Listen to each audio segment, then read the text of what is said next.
Abang pernah ditanya dengan satu soalan, apa yang paling susah sewaktu buat YouTube? Abang nak jawab dekat sinilah. Ada dua benda yang paling susah waktu abang buat YouTube kalau nak menceritakan kisah seram. Yang pertama ialah kalau tiba-tiba terlupa jalan cerita. Ya, bila abang dah dapat banyak sangat cerita kisah seram, kadang-kadang ceritanya lebih kurang sama satu dengan lain. Jadi disebabkan ceritanya lebih kurang sama, abang kena betul-betul ingat kat mana tempat tu berlaku, tahun bila. Jadi kalau korang perasan abang cakap mulalah slow semacam siput tu, maksudnya otak abang tengah bergerak gunggang-gunggang nak ingatkan jalan cerita. Benda kedua yang paling susah kalau nak buat YouTube kisah seram adalah sebelum nak mulakan YouTube tu, abang kena betul-betul menjiwai konon-kononnya abang ada dekat tempat kejadian. Walaupun abang tak alami, tapi abang kena rasa yang abang alami. Wow. Sebab itu kalau korang tengok kadang-kadang abang terkejut, bukan dibuat-buat. Memang terkejut betul-betul. Dan kalau abang kata abang meremang bulu roma, bulu kaki semua meremang, maksudnya memang betul-betul abang tengah meremang. Okey, Assalamualaikum warahmatullahi wabarakatuh. Terima kasih sebab dah menonton video abang pada hari ini. Hari ini abang nak ceritakan satu kisah seram. Bukan satu, tapi dua kisah seram. Cumanya kisah pertama disampaikan oleh seorang lelaki yang berlaku dekat Mergong, Kedah, dan Mergong Alostar, Kedah. Dan yang kisah yang kedua pun berlaku dekat Kedah, iaitu Kota Kuala Muda. Jadi kalau korang nak tahu cerita daripada mula sampai habis, tonton video abang. InsyaAllah abang akan ceritakan, dan ini menjadi pengajaran iktibar untuk kita semua.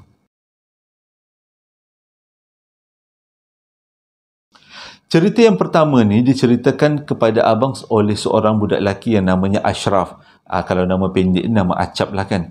Dia cerita ke abang macam mana sekarang ni umur dia 26 tahun, dia reda, dia daripada kecil sampai ke besar boleh tengok benda-benda yang kurang baik. Maksudnya boleh tengok benda-benda yang hantu tu lah, yang makhluk alam sebelah. Dia boleh tengok benda tu, dan dia cerita dekat abang macam mana benda tu berlaku kali pertama, kali kedua, dan selepas kali kedua terus menerus sampai umur dia sekarang 26 tahun dia boleh tengok. Abang tanya dekat dia, takut tak bila tengok dengan makhluk-makhluk macam tu? Dia kata tipulah kalau tak takut, sebab kemunculan benda-benda tu selalunya dalam keadaan yang kurang cantik, yang kurang senonoh. Jadi bila munculnya kurang senonohnya, tersengit muka, tersengit gigi kan, jadi kita yang tengok pun takutlah kan.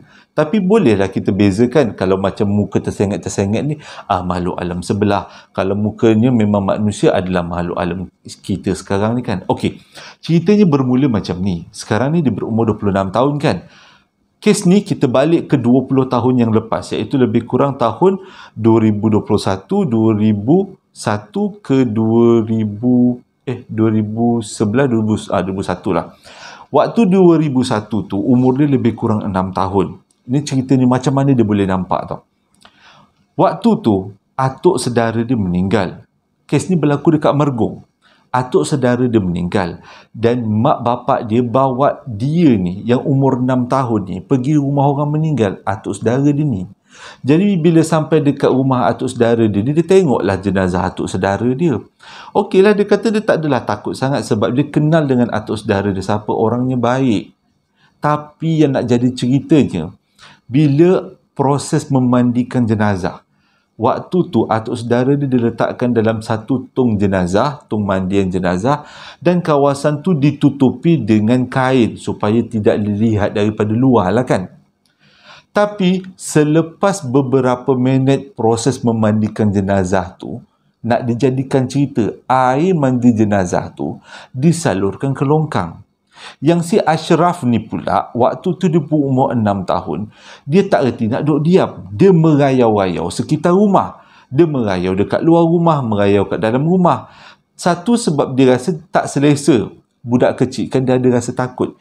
Yang kedua, dia rasa macam dia dengar banyak bisikan di kawasan jenazah tu.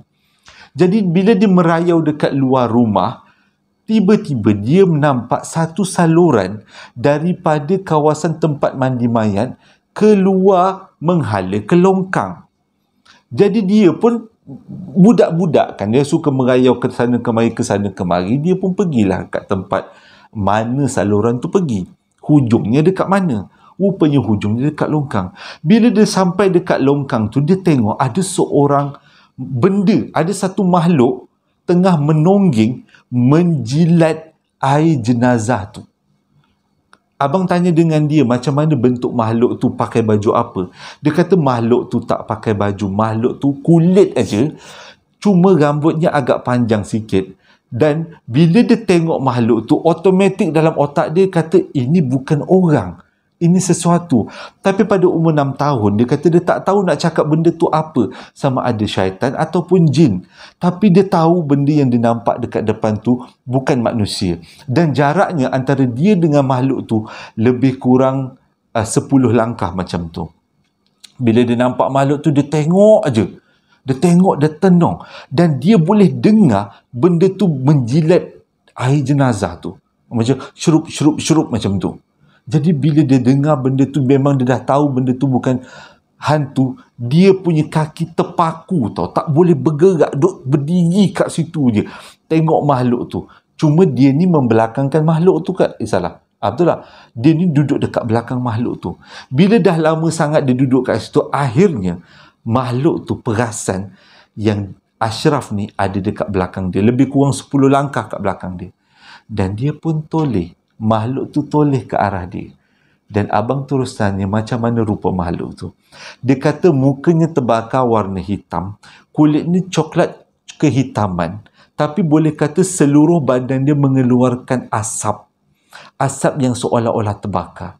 Dan matanya warna merah. Tapi sebelah mata dia ni jatuh ke bawah, macam melorot ke bawah. Lembik. Macam nak jatuh. Lepas tu sebelah muka dia ni jatuh. Seolah-olah macam terbakar, menggerutu dan jatuh. Mulut dia ada tanda-tanda pecah-pecah. Mulut dia macam pecah-pecah. Dan di garis-garis pecah tu ada warna-warna merah macam darah. Orang kata macam terbit darah lah. Jadi bila makhluk tu pandang kat dia, makhluk tu senyum kat dia. Dengan kata lain, makhluk tu nak beritahu, Hei, kau nampak aku pun nampak engkau. Tapi Ashraf ni bukan orang calang-calang, dia berani. Mungkin Allah Ta'ala dah takdirkan dia untuk nampak benda Allah tu. Jadi bila dia nampak benda tu, dan benda tu nampak dia, pandang satu sama lain, bila dah lepas pandang satu sama lain tu, makhluk tu terus aktiviti hirup air mandi jenazah tu. Dan bila makhluk tu teruskan hirup air mandi jenazah tu, waktu tu juga Ashraf pengsan. Tapi dia sedar-sedar mak dia dah tepuk-tepuk muka dia. Dan mak dia tanya apa yang berlaku. Dan dia terus cerita dekat mak dia apa yang berlaku. Masa tu dia dikelilingi dengan orang lah kan. Orang ramai terkejut juga tiba-tiba budak jatuh pengsan kan. Mak dia tepuk-tepuk muka, tanya kenapa. Dia kata dia nampak hantu tengah dekat longkang, tengah jilat air longkang, iaitu air mandi jenazah. Tapi umur 6 tahun, diorang anggap Ashraf ni cakap main-main, cakap tak ada asas. Orang katakan main-main ni mesti budak ni berangan banyak kaki DVD kot. Macam tu, macam abang kena lah kan. Kaki DVD kot budak ni, banyak sangat tengok cerita hantu. Tu lah kau senah. Suruh anak kau tengok cerita Conjuring lagi. Inilah gayanya. Gitu. Tak ada lah, itu abang tambah aja. Tapi Ashraf cerita kat abang, itulah detik permulaan.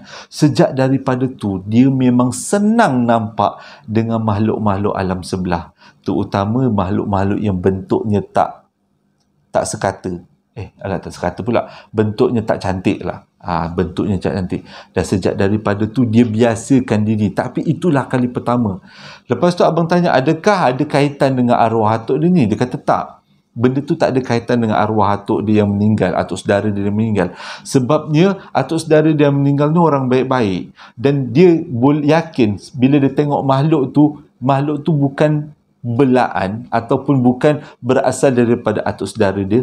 Makhluk tu adalah yang liar, yang datang entah daripada mana-mana, datang untuk minum air jenazah tu. Tapi kenapa makhluk tu minum air jenazah? Jangan tanya abang. Abang belum jadi makhluk tu lagi. Tak, maksudnya abang bukan makhluk tu. Jadi mungkin minuman tu, benda yang diminum tu adalah sumber tenaga dia, kita tak tahulah kan. Tapi itulah cerita pertama macam mana Ashraf mula nampak benda daripada kecil sampai ke besar.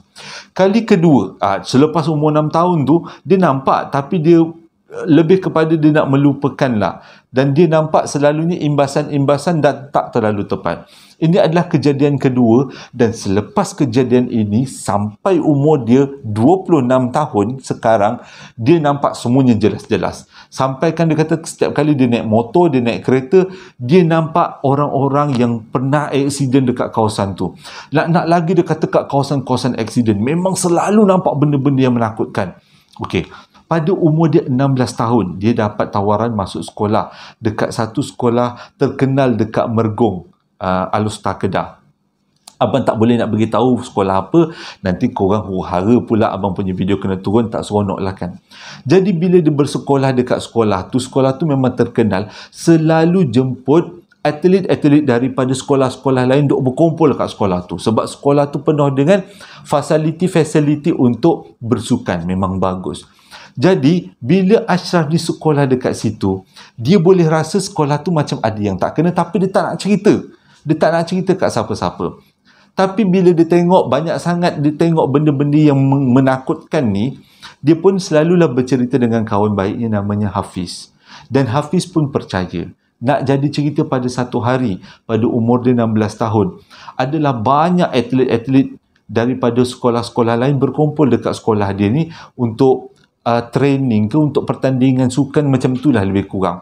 Jadi atlet-atlet ni ditempatkan di asrama-asrama, termasuk Ashraf ni sendiri dengan Hafiz ni, dia duduk dekat asrama tu, dia bukan duduk dekat luar. Ni sekolah macam sekolah elit jugalah, bagus jugalah sekolahnya. Jadi bila dah banyak peserta-peserta daripada sekolah lain datang kat sekolah dia, Ashraf dengan Hafiz ni selalulah merayau-rayau di sekitar sekolah. Tengoklah aktiviti orang-orang daripada sekolah lain. Jadi nak jadi cerita, pada satu hari tu, satu malam lah, waktu tu lepas-lepas maghrib ke lepas-lepas prep, iaitu study kan, waktu-waktu study lebih kurang pukul 10 malam macam tu, Ashraf dengan si Hafiz ni pun balik daripada tempat study group dekat kelas, nak balik ke asrama. Jadi bila dia balik ke asrama dia akan melalui asrama untuk atlet, asrama untuk peserta-peserta daripada luar sekolah dia. Tengah-tengah dia lalu dekat koridor tu, dia nampak seorang makcik cleaner. Dan dia pun dengan mulut. Cakap, wah makcik rajin makcik. Sampai tengah malam pukul 1 makcik kerja. Makcik tu angkat muka tengok dekat dia, makcik tu senyum. Masa tu dia tak perasan lagi tau. Lepas tu makcik tu terus sambung sapu sampah. Bila dah melangkah 2-3 langkah daripada makcik tu, Hafiz tanya dengan si Ashraf, kau tegur siapa tadi? Bila Hafiz cakap macam tu, baru Ashraf perasan. Alamak, dia kata, dia dah tertegur dengan seseorang yang bukan daripada alam kita. Bila dia pandang balik pada makcik tu pandang balik daripada dia, baru dia nampak muka makcik tu bukan muka manusia. Muka dia macam muka orang yang mati terbakar, yang berkoping-koping, yang nampaklah dia punya bukan daripada makhluk tu. Tapi bila dia tengok makcik tu bukan daripada makhluk alam ni, dia terus pandang. Dia cakap tak apa. Dia cakap dekat Hafiz. Dia kata, aku nampak tadi makcik cleaner. Aku ingat makcik cleaner tu makcik cleaner sekolah kita. Tapi bila kau tegur yang makcik cleaner tu bukan daripada sekolah. Bukan. Bila kau tegur siapa tadi, barulah aku perasan yang makcik cleaner tu bukan daripada makcik cleaner yang ada yang bersihkan sekolah kita. Jadi diorang pun teruslah berjalan ke asrama. Itu malam pertama. Tapi waktu tu Ashraf ni dah rasa pelik tau. Dia dah lama tak nampak benda-benda tu secara tepat. Yang kali terakhir dia nampak waktu umur dia 6 tahun. Tapi waktu umur 16 tahun nampak sekali lagi. Itu malam pertama. Malam kedua, waktu atlet-atlet ni ada semua, si Ashraf dan juga si Hafiz pun study group dekat kelas yang sama. Bila dah habis study group tu, dia berjalan dekat koridor yang sama untuk balik ke asrama dia. Tapi nak jadi cerita, sebelum sampai dekat koridor tu, dia dengar macam tapak kaki orang berlari. Dia rasa, dia cakap dengan Hafiz, ini mesti atlet daripada sekolah lain ni, dia berlari-lari kat koridor ni. Kita dengki dia nak, dia kata. Atau Hafiz tanya, macam mana nak dengki? Kita sembunyi dekat satu bahagian dinding. Bila dia orang berlari dah dekat bahagian dinding tu, kita pun sergah lah dia. Lepas tu Hafiz pun seronok lah. Okey, boleh. Jadi bila dia dengar tapak kaki orang berlari ni, dia nyurutlah kat satu dinding. Bila dah tapak kaki tu dekat, dia pun sergah lah orang tu. Tapi dia tak sergah siapa-siapa. Bila dia keluar untuk sergah tapak kaki yang berlari tu, bunyi tapak kaki hilang dan orang yang, makhluk yang membunyikan tapak kaki tu pun tak ada. Dengan kata lain, dia sebenarnya terdengar tapak kaki makhluk alam sebelah. Ini kejadian kali kedua. Yang kejadian paling pertama tadi, nampak makcik sapu-sapu sampah, sebenarnya makcik tu bukan manusia. Yang kali kedua adalah bunyi tapak kaki. Waktu ni kuat mengatakan, alamak, dia dah nampak semula. Dia punyalah takut, kenangan waktu umur dia 6 tahun tu datang semula. Akhirnya apa yang dia takut tu memang betul-betul datang semula. Dia beritahu benda ni ke Hafiz. Dia kata, dia ceritakan apa yang berlaku waktu dia kecil sampai dia besar. Hafiz cakap, kita tak boleh buat apa-apa. Ini mungkin sebab kelebihan yang kau dapat. Tapi dia kata, kelebihan ni terlalu lebih. Sampai dia rasa macam tak selesa, dia kata. Cik baik, dia kata dia harap-haraplah lepas ni dia tak akan nampak benda-benda yang lebih menakutkan. Tapi apa yang dia doakan tak menjadi. Malam ketiga, dan selepas malam ketiga ni, terus menerus sampai sekarang, dia nampak apa yang dia tak sepatutnya nampak. Cerita dia macam ni. Bila malam ketiga, atlet-atlet ni yang daripada sekolah-sekolah lain ni semua dah balik tau. Tinggal dia dan kawan-kawan dia yang memang menetap dekat asrama. Maksudnya orang-orang sekolah tu lah, murid-murid sekolah tu yang menetap dekat sekolah tu. Nak jadi cerita, macam biasa, dia orang semua pergi prep, iaitu pergi study group dekat kelas.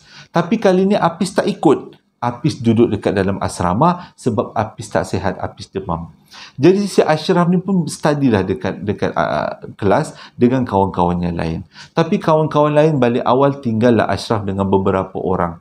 Tapi bila dah habis study, lebih kurang pukul 10 macam tu, Ashraf pun pergilah nak balik ke asrama. Dan dia akan melalui koridor yang sama. Okey. Selepas dia melalui koridor tu, sampai di hujung koridor, dia dengar ada orang panggil kat belakang dia. Ashraf, dia kata. Dia pandang. Koridor tu tak ada lampu. Memang gelap. Bila dia pandang macam tak ada orang, dia pun teruskan perjalanan. Nak sampai ke asrama lah. Woi Ashraf, dia kata. Lepas tu dia pandang. Dia pandang. Tepat ke arah gelap. Koridor yang gelap tu. Dia kecilkan mata dia. Nak tahu siapa yang panggil. Tapi di dalam keadaan samar-samar, dia nampak Hafiz tengah duduk kat tangga. Dia pun tak ragu-ragu, tegur lah. Hafiz, dia kata, kau duduk kat tangga tu, kau buat apa? Bukan kau demam ke? Hafiz boleh jawab, mana ada aku demam. Aku adalah datang prep buat kerja sekolah tadi, kata. Lepas tu bila dah Hafiz jawab macam tu, si Ashraf ni pun memang yakin lah yang tanya tu kawan dia, Hafiz lah. Dia pun berjalan lah dekat kawan dia tu, dia berjalan dekat Hafiz. Makin dia mendekati Hafiz, makin dekat, makin jelas siapa Hafiz tu. Rupanya Hafiz tu bukan Hafiz. Benda tu duduk dekat tangga. Siapa? Gula-gula. Kalau korang yang tak tahu apa tu gula-gula, korang bayangkan bentuk dia, abang tak nak sebut, sekarang ni dah pukul 12.30. Dia nampak gula-gula tu duduk dekat tangga. Dan gula-gula tu yang keluarkan suara macam Hafiz. Terus Ashraf tanya, engkau ke yang panggil aku? Kenapa suara kau macam Hafiz? Dia terus gelak. Gelak menyeringai macam tu. Dengan keadaan yang bungkusan cantik molek macam gula tu kan, macam gula-gula tu. Dan bila dah macam tu, automatik Ashraf ni daripada tak takut jadi takut. Kaki dia ni dia kata menggigil, lemah macam nak jatuh. Dia tenung benda tu tenung dia. Apa yang diingat adalah Allahu Akbar, Allahu Akbar, Allahu Akbar. tapi disebabkan banyak kali dia sebut Allahu Akbar, dia dapat kekuatan untuk dia patah balik, lari ke hujung koridor sampai ke asrama. Dan ini adalah titik permulaan Ashraf nampak benda-benda yang tak sepatutnya sampai sekarang. Daripada umur dia 16 tahun sampai sekarang dia boleh nampak benda yang sama. Jadi cerita pertama tadi adalah berkenaan dengan Ashraf, macam mana titik permulaan dia dapat tengok benda Allah daripada alam sebelah. Dan sampai ke umur 16 tahun, daripada 16 daripada 6 tahun sampai ke 16 tahun tu dia dah tak nampak lah. Dia kata nampak pun sipi-sipi. Tapi waktu umur dia 16 tahun, waktu dia sekolah dekat Mergong, salah satu sekolah terkenal kat Mergong, start daripada tu dia nampak balik dan sampai sekarang dia boleh nampak. Itu kita tamatkanlah cerita yang pertama. Dan sekarang abang nak ceritakan cerita yang kedua. Diceritakan ke abang berlaku juga dekat Kedah. Memang Kedah ni banyak benda-benda yang mengarut. Benda-benda misteri ni kan. Korang perasan tak? Banyak abang cerita tentang Kedah. Banyaklah. Gunung Jerai pun kat Kedah juga kan. Jadi bergatal lah mata. Jadi kali ni cerita yang kedua ni berlaku dekat Kedah juga, iaitu Kota Kuala Muda. Kisah ni disampaikan oleh Faizal. Macam mana dia dan kawan-kawan dia digurau sendakan dekat satu rumah. Macam ni cerita dia. Faizal satu hari balik kampung. Kampung dia dekat Kota Kuala Muda, dekat Pantai Merdeka, dekat Kedah. Abang pun tak tahu sangat kat tempat tu sebab abang belum sampai Kota Kuala Muda tu. Abang merayau pun sampai paling tinggi dekat Alustar lah kan. Kota Kuala Muda tu mungkin pernah lalu tapi abang tak ingat. Jadi dia balik kampung lah. Bila dia balik kampung, setiap kali dia balik kampung, dia akan berjumpa dengan kawan-kawan kampung dia. Dan Faizal ni akan berjumpa dengan kawan baiknya. Abang letak nama dia Hafiz, bukan nama sebenar lah kan. Jadi Faizal ni setiap kali balik kampung, dia akan pergi rumah Hafiz. Nak jadi cerita, rumah Hafiz ni jauh ke dalam tau. Dan kalau nak pergi ke rumah Hafiz, dia kena melalui tempat-tempat yang scary-merry sikit. Yang pertama, pintu masuk dekat rumah Hafiz ni akan melalui kubur lama. Lepas tu akan jumpa rumah mak saudara Hafiz yang pertama. Lepas tu akan jumpa mak saudara Hafiz rumahnya yang kedua. Barulah rumah Hafiz. Tapi sebenarnya rumah Hafiz tu bukanlah rumah Hafiz. Itu adalah rumah atuk dia. Selepas mak dia meninggal, bapak dia pindah situ. Allahu Akbar. MBPO ni teruk betul. Dasar penakut kalau nak cerita gitulah kan. Dah lupa dah. Okey. Jadi sebenarnya itu bukan rumah Hafiz, rumah atuk dia. Tapi selepas mak dia meninggal, Hafiz dengan bapak dia pindah dekat rumah tu. Mak dia meninggal dah lama lah kan. Jadi setiap kali Faizal balik kampung, dia akan jumpa dengan Hafiz. Jadi nak jadi ceritalah.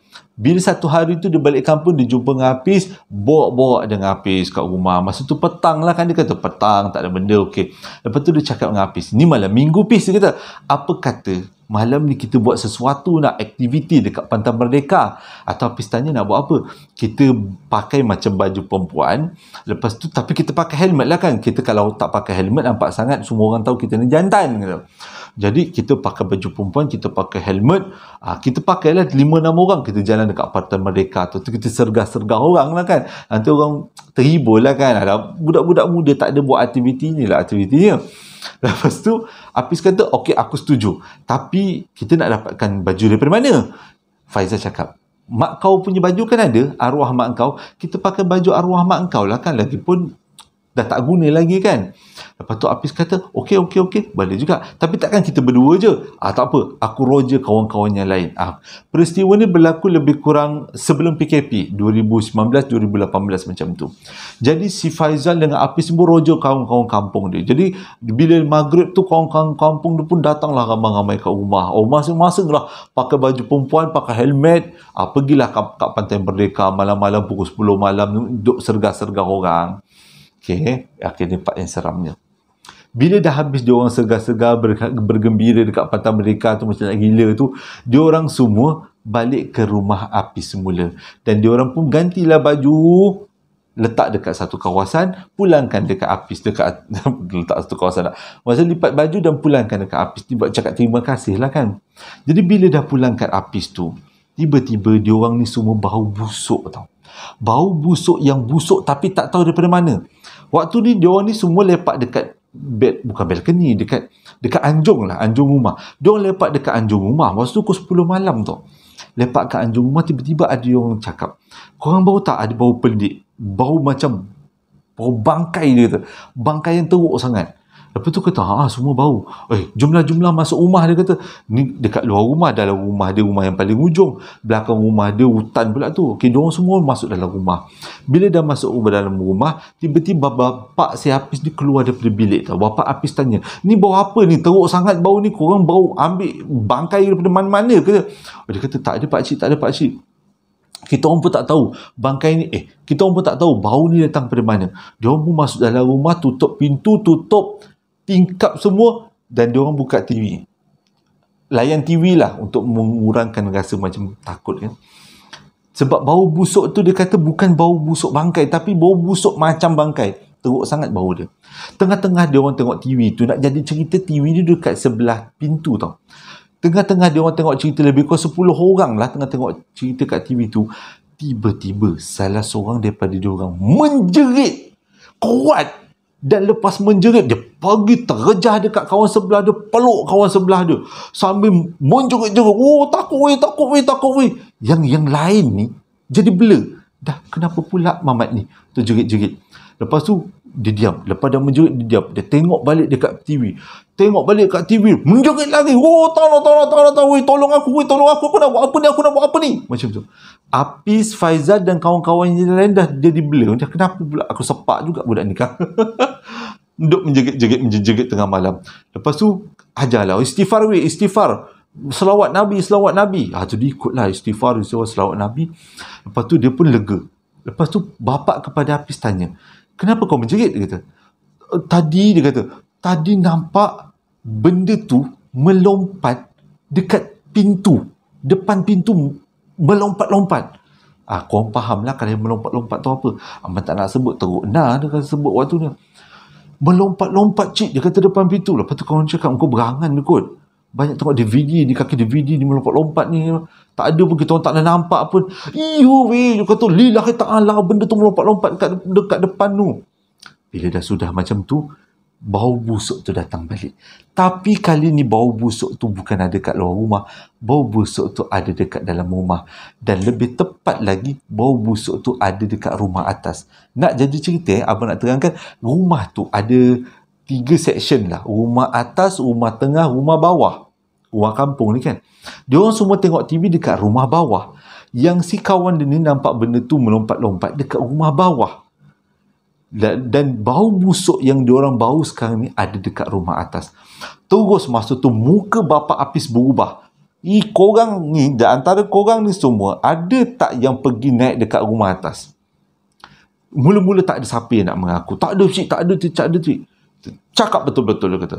Lepas tu yang budak lelaki yang nampak benda tu melompat-lompat dekat pintu tu, dia pun mengaku, saya cik, tapi saya tak adalah naik sampai rumah atas. Saya sampai kat rumah tengah, lepas tu saya nampak guli dekat pintu nak ke hala rumah ke atas, rumah atas tu, pintu ke rumah atas, pintu tengah tu, saya nampak guli dan saya ambil. Mengucap panjang pakcik tu. Kenapa kau naik kat rumah atas tak nak beritahu pakcik? Tak nak minta izin? Dah semua dah takut, dah tergamam. Kenapa cik? Semenjak bapak pakcik meninggal dan mak makcik meninggal, tak ada siapa yang boleh naik kat rumah atas tu. Rumah atas tu memang boleh kata sesuatu lah. Abang nak cerita pun abang macam takut lah tersalah cerita. Abang cakap sesuatu lah. Rumah atas tu sesuatu. Lepas tu, kat atas tu ada apa cik? Dia kata. Hafiz pun cakap, rumah atas tu sebenarnya adalah rumah kawasan atuk dengan nenek aku lepak-lepak, berehat. Dekat atas tu dah tak ada apa-apa, kosong. Cuma ada mesin type lama, basikal lama dan juga peti suara lama. Dan kita orang sendiri yang keluarga diamanahkan untuk jangan naik dekat rumah atas selepas atuk dengan nenek meninggal. Tapi kau tiba-tiba berani naik ke rumah atas. Dah takut. Macam mana aku dah naik rumah atas. Kata pakcik cakap jangan risau-risau. Kita ini dah tengok TV ramai-ramai, jomlah kita buat bacaan Yasin dekat rumah ni. Lepas buat bacaan Yasin, insya-Allah tak ada apa-apa. Jadi nak jadi cerita, selepas buat bacaan Yasin dah tak ada apa-apa berlaku. Dia orang semua bubar balik dah, semua balik. Jadi abang tanya dengan Faizal sebenarnya apa yang berlaku. Faizal cerita rumah tu sebenarnya rumah misteri. Misteri tu datang daripada atuk dengan nenek dia ke? Tak. Misteri tu datang daripada rumah tu sendiri. Sebab rumah tu dibina, belakangnya adalah belukar. Hutan, bukan belukar, hutan. Jadi sejak daripada rumah tu dibina, memang banyak kali atuk dengan nenek dia dan semua orang yang dalam rumah tu, yang duduk kat rumah tu, memang nampak ada banyak makhluk yang datang melintas-lintas dekat rumah tu. Dan selepas atuk dengan nenek dia meninggal, benda tu seolah-olah duduk dekat rumah atas, rumah yang paling depan. Sebab itu atuk dengan nenek dia pernah berpesan, kalau atuk dengan nenek dia meninggal, tak payahlah seorang pun naik dekat rumah depan tu.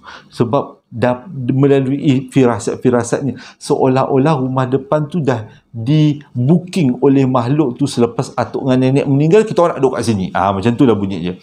Jadi sejak daripada tu rumah tu memang misteri sampai sekarang, mengikut kata Faizal. Dan setiap kali dia balik kampung, dia lepak dekat rumah tu, tak ada siapa tanya tentang rumah atas tu lagi. Dia tak ada siapa tanya, dan memang semua orang dah sedia maklum tentang rumah tu. Terima kasih dah menonton video abang daripada mula sampai habis. Pengajarannya adalah yang pertama, memang ada orang yang boleh nampak alam sebelah. Dan itu adalah satu kelebihan yang bagus sebenarnya. Dan pengajaran yang kedua adalah, kadang-kadang kita tahu, kita pernah tengok, pernah dengar rumah ni berhantu. Dan sebenarnya kebanyakan daripada peristiwa berhantu rumah tu bukanlah disebabkan oleh tuan rumah, tapi disebabkan oleh makhluk yang suka dekat rumah tu. Macam cerita yang kedua tadi kan, makhluk daripada belukar tu memang suka nak duduk dekat rumah depan tu. Tapi dulu ada atuk nenek yang mengawal. Tapi selepas atuk nenek tu meninggal, rumah tu kejadiannya tak terkawal. Dah tak ada siapa kawal dia orang. Dan dia orang memang duduk menginap dekat rumah tu sampai sekarang. Jadi itulah dua cerita untuk pengajaran kita semua. Kan? Kalau abang harap bolehlah dapat iktibar daripada apa yang abang ceritakan. Hingga berjumpa lagi dalam posting abang yang akan datang. Assalamualaikum warahmatullahi wabarakatuh.